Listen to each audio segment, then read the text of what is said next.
समधया मदन्तायमं पश्यासि वरुणं च दिवम्। ये सब क्यों हुआ सखा? सहस्त्रों काल के गाल में समा गए। ये क्या हो रहा है केशव?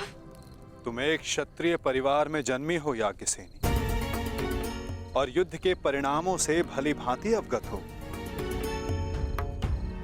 तुम स्वयं युद्धकांक्षी हो, तो फिर ये पीड़ा क्यों? क्योंकि ये अनुमान नहीं था केशव कि अपनों की मृत्यु इतनी पीड़ादायिनी होगी। आज उत्तर वीर गति को प्राप्त हुए, कल कोई और होगा। मन बहुत विचलित हो रहा है सखा।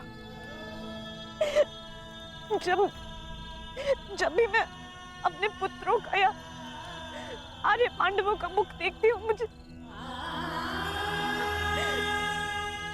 एक भय समा जाता है मन में कि कहीं। तुम ये मत भूलो सखी कि ये युद्ध केवल तुम्हारे अपमान, केवल पांडवों के साथ हुए अन्याय के प्रतिशोध के लिए नहीं हो रहा है। ये युद्ध धर्म की पुनः स्थापना के लिए हो रहा है, अधर्म के नाश के लिए हो रहा है, और धर्म की स्थापना के लिए वीरों को अपने प्राणों की आहुति देनी पड़ती है सखी।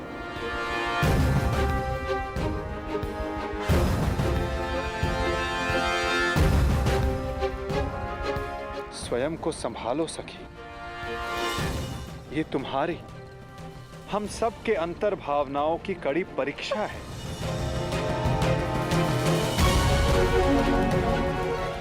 और इस युद्ध में हानि केवल हमें नहीं हुई है, अभी तो इस युद्ध में अनेकों की आहुति देना शेष है सखी। कोई और भी है जिसे अति शीघ्र इस पीड़ा का वहन करना शेष है।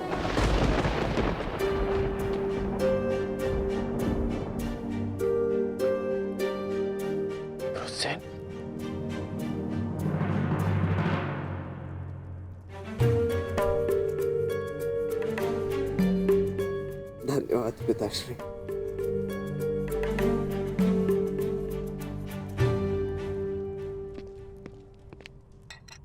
कहीं मेरे इस घाव को मेरी दुर्बलता तो नहीं समझ बैठे हैं ना आप पिताश्री? मैं एक योद्धा हूं, और युद्ध में योद्धा को घाव लगना गर्व की बात है। इस महायुद्ध में ये घाव मेरे लिए एक उपहार की भांति है।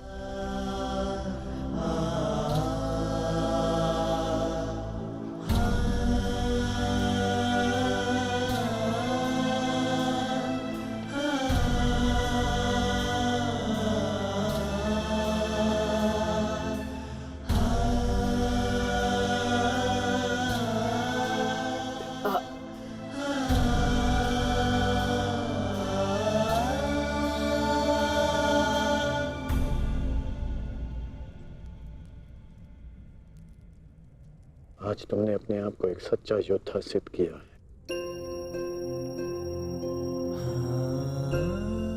मुझे तुम पर गर्व है।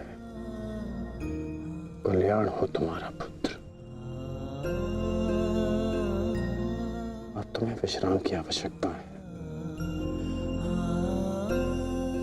विश्राम करोगे तो यह घाव जल्द ठीक हो जाएगा।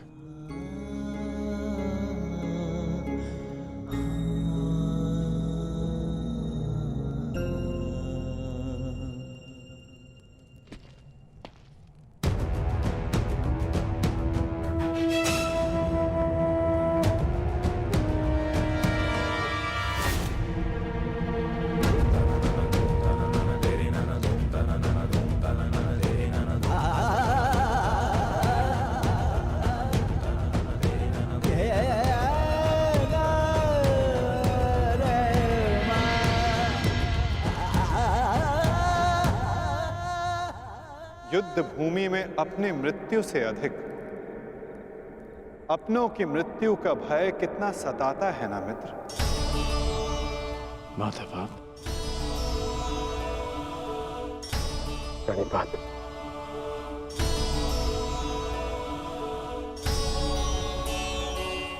परंतु आप यहां कैसे?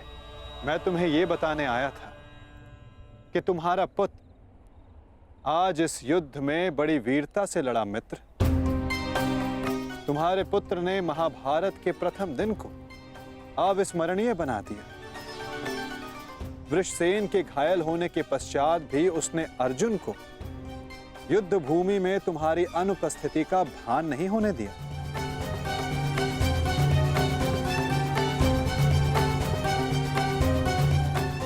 परंतु गर्व के स्थान पर तुम्हारे मुख पर यह पीड़ा क्यों मित्र?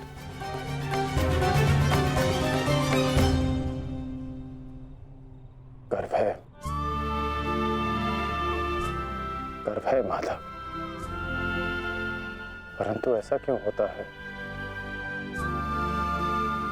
कि मैं स्वयं के शरीर पर सहस्त्र बाण सह सकता हूं। मैंने बिना संकोच किए अपने कवच और कुंडल दान कर दिए। मैं ये सब पीड़ा सहने में सक्षम हूं। एक योद्धा होने के नाते मैं युद्ध के सभी नियमों से अवगत हूं, परंतु वृषसेन को लगे बाण, उसकी मृत्यु का भय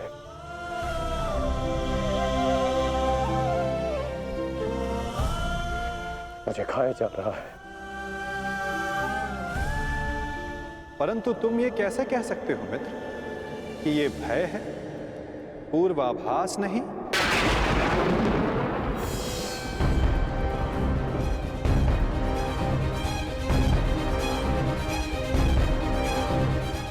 पूर्वाभास? आप क्या कहना चाहते हैं? एक योद्धा को विजय की आशा अवश्य होती है, परंतु उसे परिणाम का पूर्वाभास भी होना चाहिए। आज युद्ध में जो हमारे साथ खड़ा था, कल उसका स्थान कोई और ले लेगा और उसके पश्चात कोई और।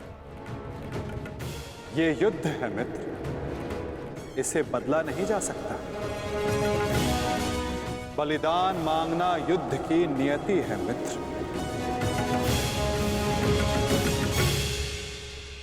मैं समझता हूं जो आप कह रहे हैं,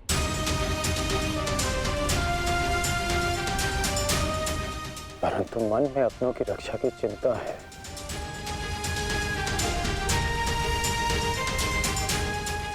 कैसे करेंगे अपनों की रक्षा?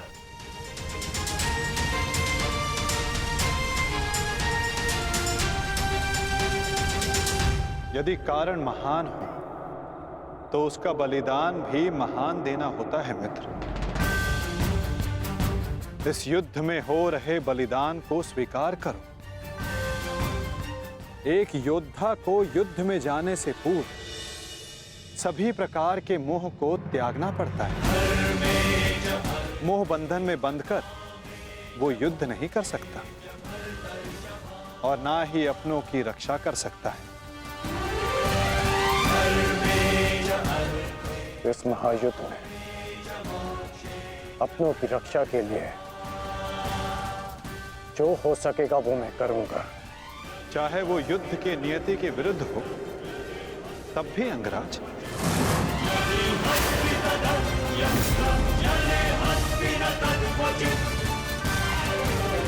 उत्तर दो अंगराज, क्या तुम ऐसा कर पाओगे?